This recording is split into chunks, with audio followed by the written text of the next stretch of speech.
la reflexiona que el pensamiento simbólico que teoriza a partir de rituales es un pensamiento aún más complejo que el pensamiento cartesiano.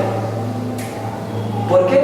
Porque concibe la realidad fuera de las relaciones binarias de causa y efecto, sino más bien concibe la realidad de una manera mucho más elaborada, de una manera mucho más estructurada. El pensamiento ritual decimonónico nosotros lo aprendimos a partir de los grandes relatos.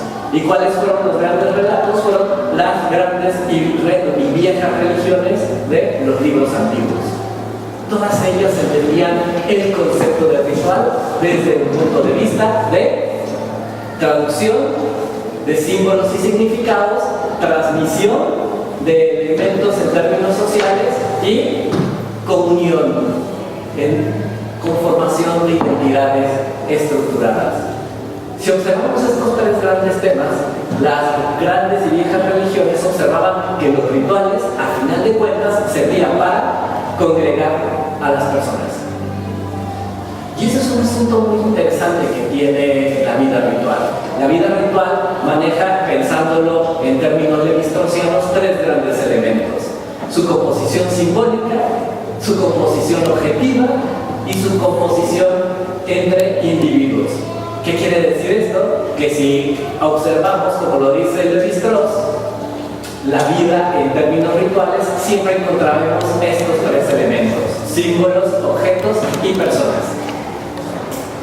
Sin embargo, gran parte de nosotros comprendimos que la vida ritual únicamente se expresaba a partir de las religiones. La gran pregunta que hacen los autores, especialmente desde las ciencias sociales, es: ¿pueden existir rituales fuera de las religiones?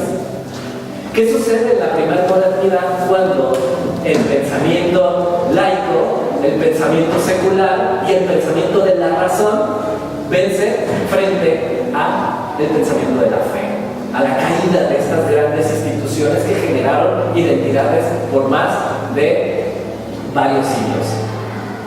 Y de repente, con la emergencia de la revolución industrial, ahí pasa algo.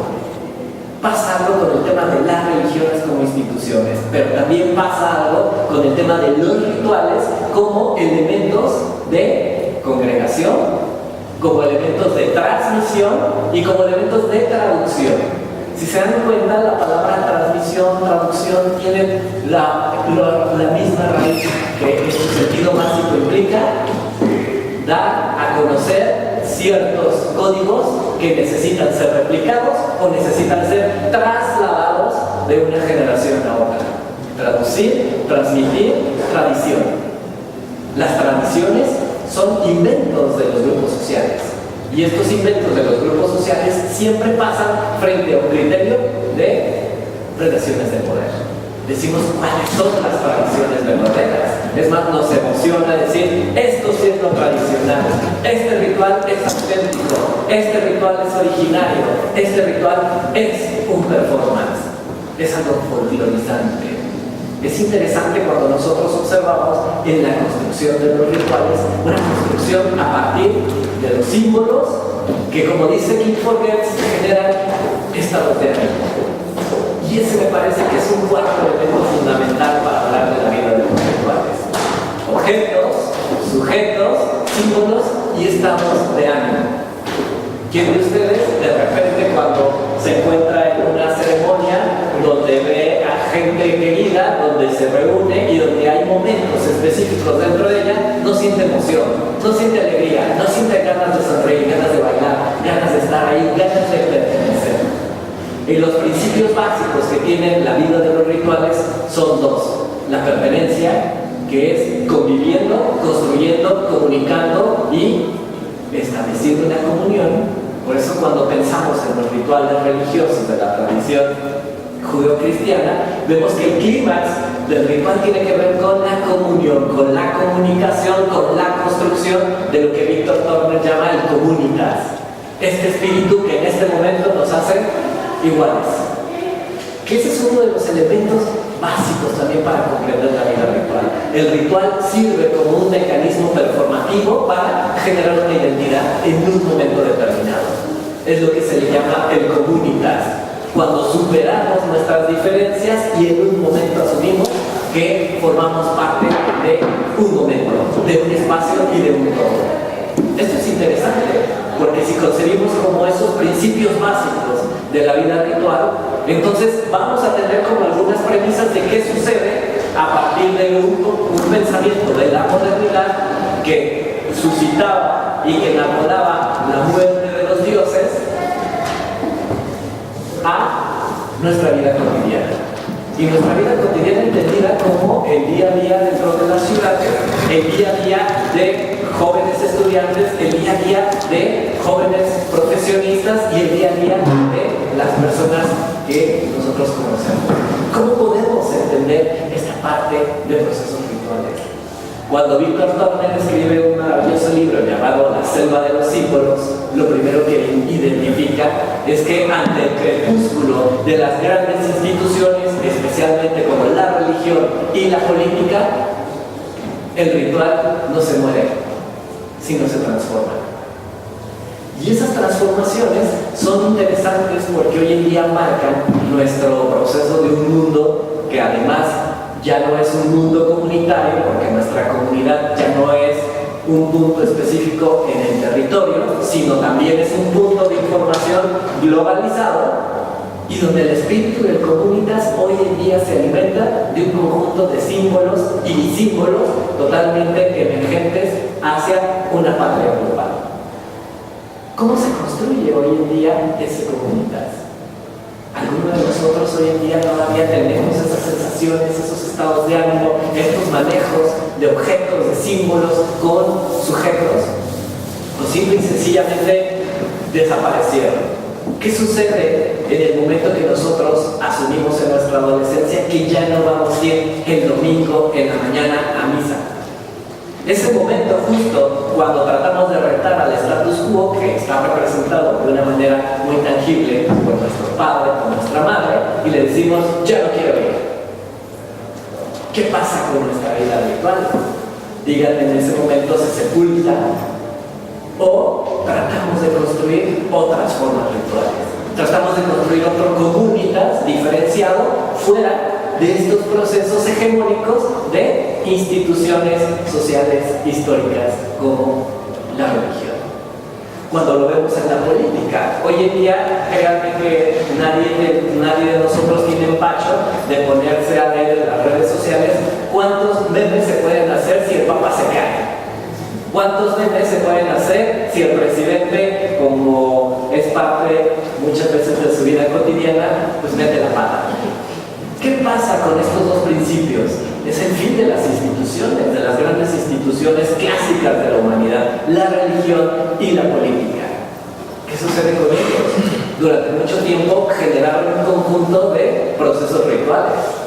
Y los procesos rituales, como lo dice Van Genet en este maravilloso libro que se llama Los ritos de paso, tienen que ver con la generación de distintas etapas por las cuales pasan los individuos para generar su comunidad. Nosotros teníamos entendido, cuando nacíamos en el seno de una familia católica, cuáles eran todos los rituales que tenía que pasar hasta cuando usted estaba muerto. Tenía perfectamente marcados todos ellos. Sabía que cuando nacía tenía que ser bautizado, luego confirmado, luego una primera comunión. Si tenía algún tipo de inquietudes en la adolescencia, podía hacer sus rituales de los 15 años. Si después tenía algunas inquietudes más adulto y quisiera casarse, tenía que generar el sacramento del matrimonio. Posteriormente, si quería reproducirse, volver a iniciar con todo este ciclo que antes he descrito, y el momento en el cual usted muere también tiene un proceso ritual. Se da cuenta que desde que nacíamos todos sabíamos cuáles iban a ser los rituales que iban a acontecer con nosotros. Y es interesante, Humberto Eco, uno de los últimos libros que escribe, es muy polémico en ese sentido. Dicen, ¿qué creen los que ahora no creen?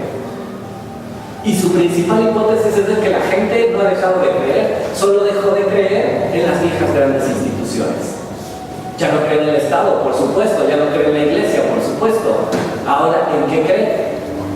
Y tiene una respuesta muy interesante que la desarrolla una etnóloga francesa que se llama Martine Sigal, que escribe este maravilloso libro de Ritos y Rituales en un mundo globalizado, cuando dice, es que la gente lo que ha hecho es depositar en otros espacios, en otros símbolos y en otros significados sus mismas sensaciones de generar un comunidad. Y eso lo hace en la vida cotidiana. Y eso lo hace porque el ritual, al final de cuentas, lo que genera es algo indispensable para el ser humano, que es una identidad. Las identidades se construyen a partir de rituales. Y si resistimos al paradigma de Van Genet, los rituales se establecen para generar pertenencia hacia cierto grupo. Usted cuando quiere entrar a cierto grupo tiene que hablar de determinada manera, actuar de determinada forma, tener elementos simbólicos y comunicativos en común, compartir espacios, compartir expresiones performativas y generar un nosotros. Al final, la esencia de la vida del ritual, dice Segal, tiene que ver con la construcción del nosotros. Y del nosotros hoy en día, cuando ya no vamos a la iglesia, ¿cómo lo construimos?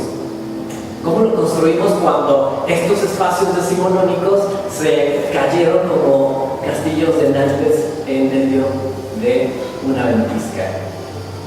Y dice, pues ahora los reubicamos. Los reubicamos ya no en un sentido primitivo, sino los reubicamos en un sentido contemporáneo. Y algunos de ellos, en un primer impulso, los matizamos en una sociedad considerada como New Age. Algunos de ustedes son muy jóvenes, pero la gran mayoría tuvo fe o tuvo esperanza de que no se acabara el mundo en el año 2000. Y a partir de esta gran esperanza, pues amanecimos en el año 2000 con un día dándonos cuenta que, y sin embargo, el dragón estaba ahí. Amanecimos, vimos el techo y seguíamos viviendo. Sin embargo, este proceso fue un acontecimiento importante porque surgió toda una suerte de emergencias en términos sociales, en términos ideológicos, de concebir otras formas de creencias. Creencias milenaristas, las creencias del fin del mundo, las creencias de entonces, ¿qué está pasando con nosotros? Vimos cómo el crepúsculo de cierta institución que durante mucho tiempo generó identidad había llegado a un momento importante de su vida. Y a partir de ahí vimos también la insurgencia de otros paradigmas en términos de creencias. Si ustedes, por ejemplo, revisan alguna vez para hacer curiosidades en términos académicas, revisen un poco cómo era el perfil del censo de población y vivienda en México en los últimos 50 años. En los últimos 50 años hemos visto que dejamos de ser católicos, apostólicos y romanos al 100%. En los años 80 bajábamos al 90%, en los 90 empezamos a entrar en el entredicho, en el 86, y en el 2000, ¿qué creen que pasa? Teníamos una representatividad de denominaciones religiosas distintas. Y al final estas denominaciones religiosas distintas que generaban un espacio alterno a ese espacio decimonónico donde la gente ya no quería ir. Y eso resulta interesante porque después, paralelamente a todas estas nuevas emancipaciones de formas de entender la vida religiosa, también surgieron otras formas que no tenían que ver con el ámbito de las religiones para hacer rituales. Al final, gran parte de la sociedad contemporánea, o al menos de una buena parte dentro del rango de edad de los 17 a los 29 años, se considera proclive al ateísmo. Y es interesante, porque al final de cuentas, ¿qué hace un ateo? Diría Gertz, le pide a Dios que si en el último momento necesita salvarse, que lo salve.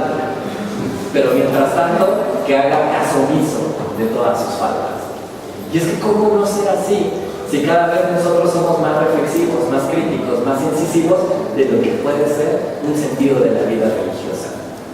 Cuando hablaba Durkheim acerca de la dimensión de lo sagrado, siempre la ponía en contraposición de la dimensión de lo profano.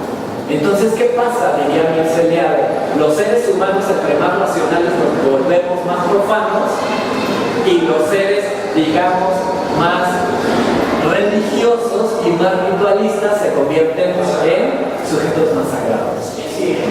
Pues al final de cuentas, nosotros lo que hicimos fue depositar en otros espacios. ¿Y cuáles son ahora esos espacios donde hacemos nuestra vida ritual?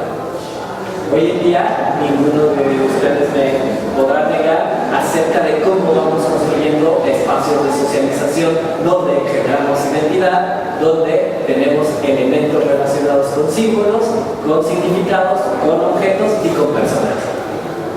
Hemos visto que las fiestas se han convertido en esos espacios de resistencia en términos rituales.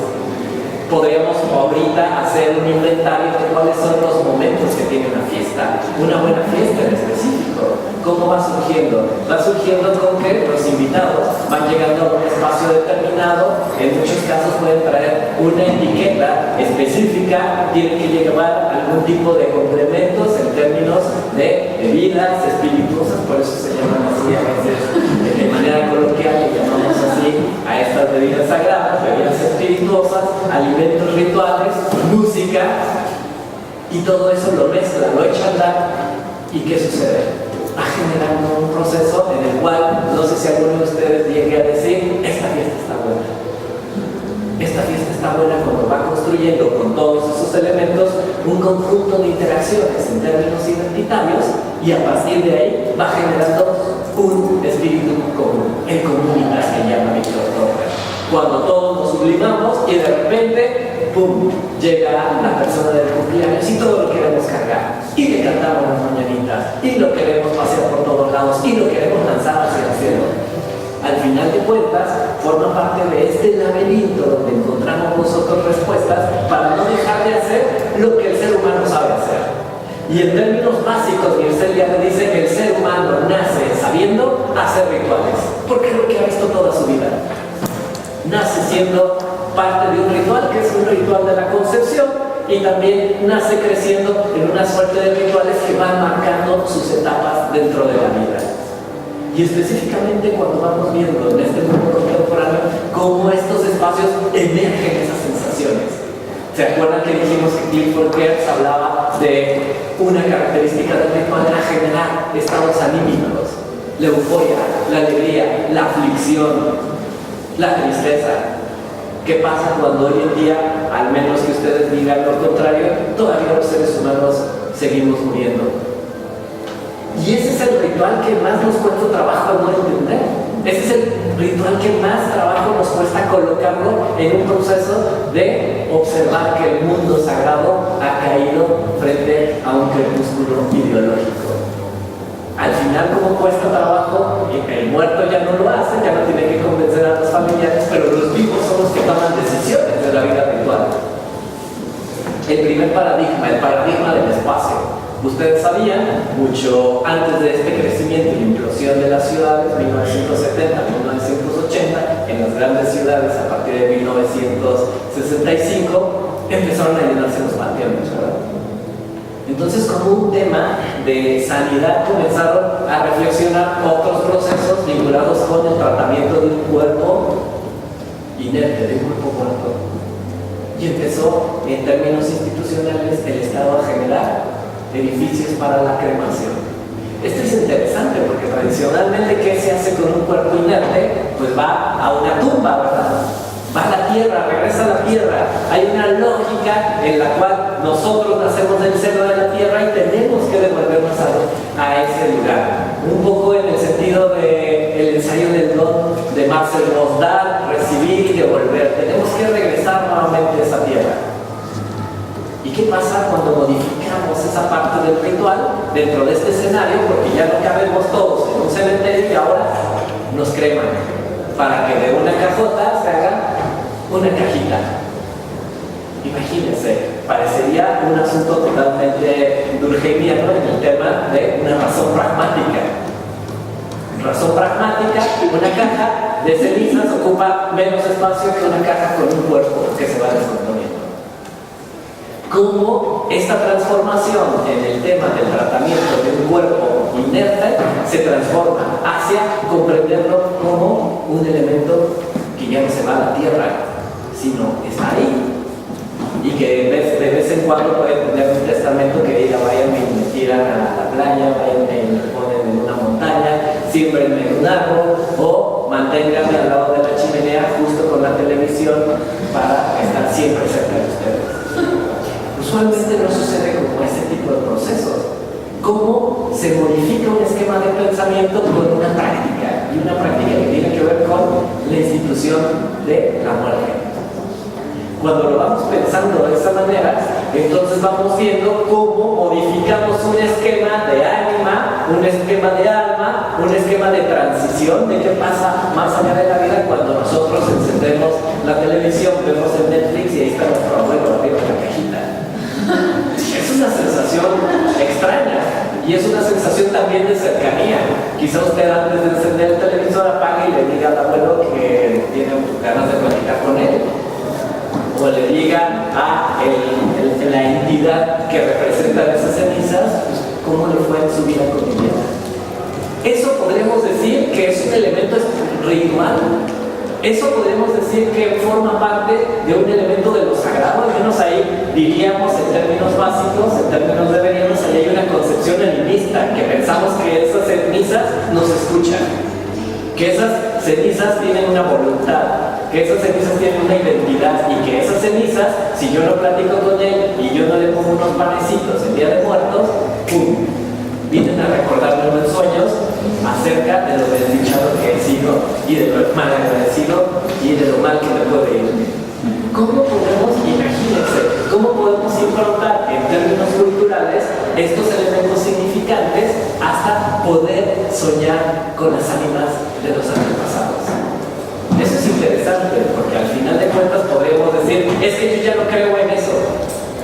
Y más en un mundo donde entendemos que lo sagrado está contrapuesto a lo profano, pues entonces yo soy totalmente cartesiano, totalmente científico, y siempre que escucho un ruido extraño en mi casa, cuando está la luz apagada, ¿qué hago? Inmediatamente método científico.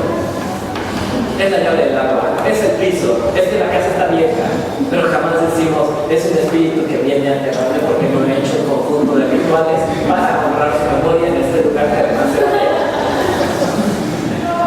Se dieron cuenta qué complicado sería dar respuesta como a este punto. Entonces más bien decimos que ya las paredes del suelo, pues ya de viejitos ya truenan, ¿no?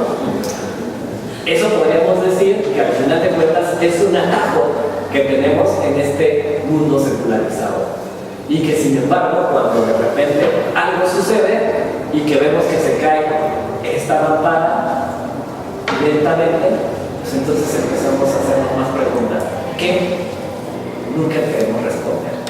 Entonces vamos viendo cómo estos procesos de transformación de este mundo, de esta lógica, van encontrando también sus nuevos nichos, ¿no? Por ejemplo, hoy en día cuando vemos no solamente elementos relacionados con el comunitas, como las festividades, como las fiestas, encontramos comunidad ritual, sino también la podemos encontrar en el día a día, según estos planteamientos de estos autores, en elementos que nos hacen sentir parte de un territorio. Por ejemplo, algunos de ustedes me pueden explicar por qué de la noche a la mañana surgen cada fin de semana carreras en toda la ciudad que conjugan algo así como 10,000, 20,000, 30,000 personas que salen a hacer esto cada fin de semana.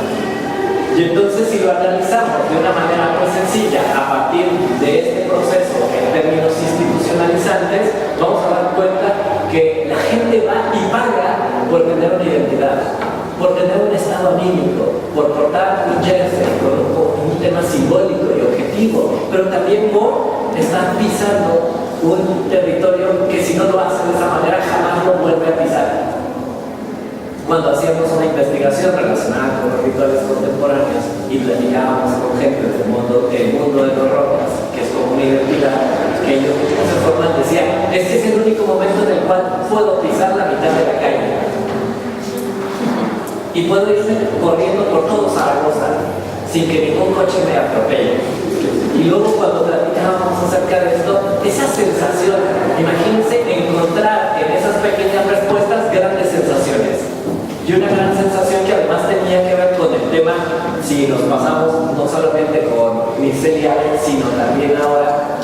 Luke Benedict, el tema del sacrificio.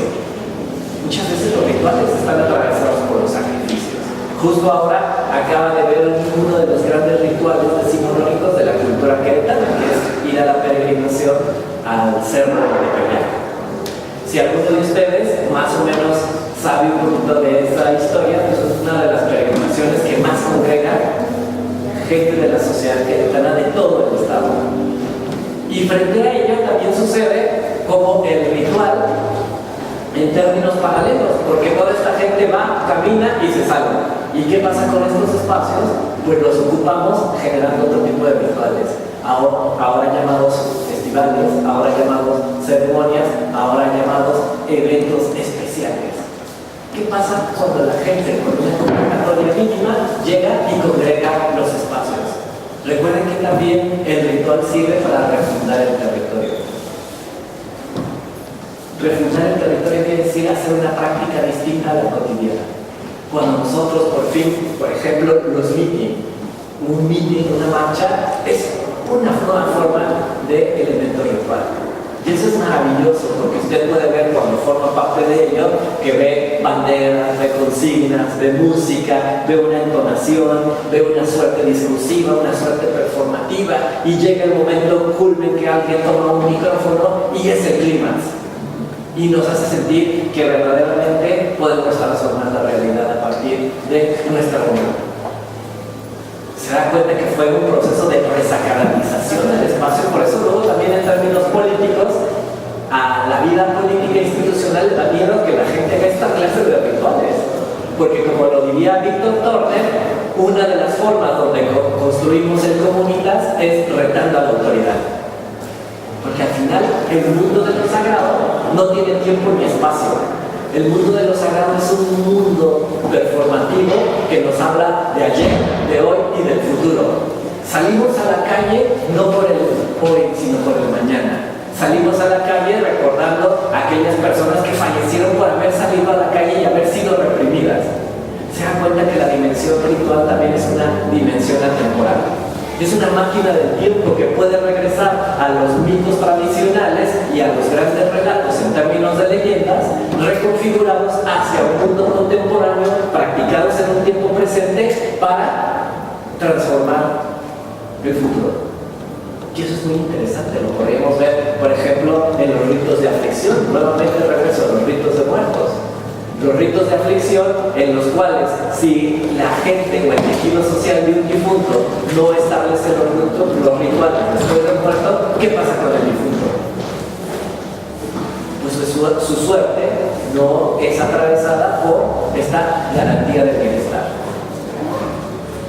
¿De quién es responsabilidad? De los vivos. De los vivos es responsabilidad estar rezando noche tras noche. Justo cuando hacíamos alguna suerte de elementos etnográficos en la ciudad, de repente llegamos a un espacio que es un espacio que es súper institucional en términos religiosos, pero también del Estado, los funerales del Seguro Social. En los funerales del Seguro Social usted debe desfilar un conjunto de personas muy interesantes, pero entre ellas estas grandes personalidades que existían en otro tipo de sociedades más rurales, que se llamaban las plañideras. Las plañideras eran gente que se contrataba especialmente para llorar en los funerales. Y eso es interesante, al final de cuentas, el llorar, ¿qué generaba? Generaba un contexto anímico en el cual uno podría sugerir que a la persona que ya no está era importante, que la persona que ya no está generando un gran vacío y que la persona que no está necesita todo un proceso en términos rituales para salvar la vida. Imagínense que hoy en día todavía en estos funerales que están como aquí a 4 cuadras, todavía existe ese tipo de personajes. Y ahora cuando lo vemos de una manera como tan sofisticada, porque además ahora le puedes mandar un WhatsApp a la señora, ella llega y hace de esta forma mediante otros procesos en términos tecnológicos, pero siguen estableciendo este sentimiento en términos comunes. Cuando regresamos hoy en día a este crepúsculo de las grandes instituciones, vamos viendo cómo la participación y la organización social sigue siendo uno de los elementos emblemáticos. Hoy en día, la forma en la cual se genera una organización social a partir del performance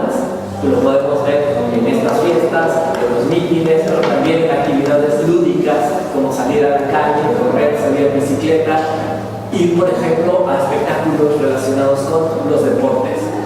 Si ustedes conocen un poco de esa sensación, no me podrán mentir que es prácticamente una experiencia religiosa estar ahí. ¿Y por qué no? Claro que lo va a hacer. Va a ser una experiencia sagrada. Ir a cantar, ir a gritar, ir a beber, ir a generar este comunitas, este espíritu común que cuando usted está saltando, todos están saltando. Y parece que sucede todo eso en un mismo instante. Y que cuando sucede que hay un triunfo, una victoria, se siente una alegría incomprensible. Y cuando hay una derrota, se siente un duelo profundo. Se siente un duelo profundo, ganas de llorar, una desesperación, una intranquilidad, un duelo. Imagínense cómo vemos nosotros en esta sociedad que no quiere estar vinculada con las instituciones ni políticas ni religiosas. Hemos encontrado en actividades muy lúdicas estos espacios para reproducirlos. También imagínense cuando usted va a un concierto de música, cuando hay artistas, cuando hay estos momentos. Usted llega, sabe que se tiene que levantar temprano, sabe que tiene que prepararse, sabe que tiene que llevar una ropa específica, una actitud específica, sabe los distintos momentos que primero van a pasar los artistas menos conocidos, los medianamente conocidos, y al final, en el momento culmen de la noche, el artista que usted está llevando. En ese momento justo comprende cuando todo el mundo canta las canciones, cuando todo el mundo está compartiendo las bebidas, las emociones, que está ahí formando parte de un espíritu común. Al final de cuentas, vamos viendo como en este camino, donde nos sentíamos totalmente desarraigados de una vida virtual, vamos encontrando entre nuestros comunes muchos de esos elementos. Hoy, por ejemplo, desde la antropología, que es como el punto de partida con el cual inicié esta charla, podemos encontrar grandes elementos etnográficos. Por ejemplo, si pensamos en los jóvenes, vamos a decir, los jóvenes son los menos vinculados con una vida de lo sagrado y del arte y performance ritual. ¿Sí? ¿Y cómo le hacen para construir sus pertenencias identitarias? Todos ellos pasan por ahí. Todos ellos pasan a partir de un código común, un lenguaje específico, un performance anímico y sobre todo de la construcción social de una identidad a partir de la pertenencia. Hoy por eso cuando vemos las noticias y de repente vemos cierto tipo de elementos relacionados con estas pandillas que hacen todos estos rituales de iniciación, pues de repente nos sorprende y nos llama mucho la atención. Y sin embargo, quizá no nos sorprende el ritual del bar mitzvah que tiene todo un grado performativo y de aflicción del cuerpo. Sin embargo, nosotros lo vemos como algo totalmente primitivo, algo totalmente salvaje. Decimos, ¿cómo puede suceder eso? Y es que al final de cuentas, el ser humano cuando encuentra las respuestas en el mundo de los rituales, es capaz de hacer cualquier performance en el ámbito de la creencia y en el ámbito de los símbolos para lograr una pertenencia. Y esto es interesante, no lo dejen de ver porque al final, cuando hoy en día venimos aquí, de repente sabemos que este espacio impone y es una galería. Y sabemos que tenemos que tener como cierto tipo de comportamiento, como hasta cierto tipo de actitud, tenemos que tener cierto tipo de pose frente a este tipo de cosas. Venimos con cierto tipo de compañía y después de aquí hacemos cierto tipo de actividades. Como por ejemplo el mundo del arte y el mundo del conocimiento ocuparon estos grandes espacios que dejó el mundo de las religiones. Como ahora el mercado también ocupó estos grandes espacios que como ya no quisimos instituciones, entonces ahora queremos eventos más emergentes que produce y provoca el mercado. En ese sentido, cuando hablamos de estos ritos y rituales de la gran ciudad, vamos viendo cómo este espíritu de comunidad va construyendo y va transformando nuevas formas de identificaciones colectivas a partir de nuevas justificaciones en común. Y si no, pregúntenselo a aquellos estudiantes de ciencias sociales que se gradúan. Para ellos es muy importante su rito de paso, su ceremonia de fin, su momento en el cual dicen, ya no soy lo que era y me voy a convertir en algo distinto. Es un poco la misma etnografía que hace Víctor Turner con los Ndembu en medio del África, cuando se da cuenta que ellos tienen que marcar perfectamente el inicio, el medio y el fin. Porque dice, la etapa más peligrosa de un ritual es la etapa liminar. Y nadie quiere quedarse en medio. Todo el mundo quiere pasar al siguiente estadio. Muy bien. Pues nada, creo que con esto podemos un poco quedarnos con algunas ideas que nos pueden presentar como interesantes, y pues si gustan armamos una serie de comentarios, de reflexiones, de preguntas, y pues nada, estoy aquí a la hora. Muchas gracias.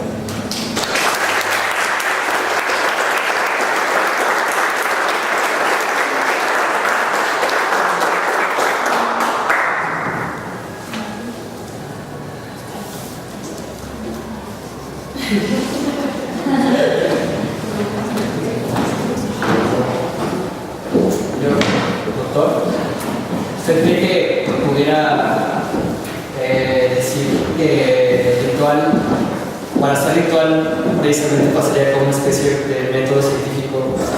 Primero se hace esto, después se hace esto, después se hace aquello. Esto es el método científico, ¿no? Voy a poner esto, paso 1, paso 2, paso 3 para hacer el método de observación, de etnografía, lo que sea, pero he encontrado que los rituales también tienen paso 1, paso 2, paso 3, paso 4. Entonces, ¿qué diferencia puede haber con el método científico y el método ritual? Cruzan, se conectan? ¿Por qué a veces cuesta trabajo entender como algo como ritual científico? Bueno, como aparte, si pareciera que es una misma cosa. De hecho, son una misma cosa. ¿Cuál es el performance ritual de alguien ultra cartesiano del método científico? Y si te vas dando cuenta, tiene sus etapas, tiene sus momentos, tiene su performance, tiene sus símbolos y tiene sus espacios en los cuales genera significado. Es interesante porque parecería que el método científico, ¿de dónde surge? ¿Surge solamente de una cabeza cartesiana o surge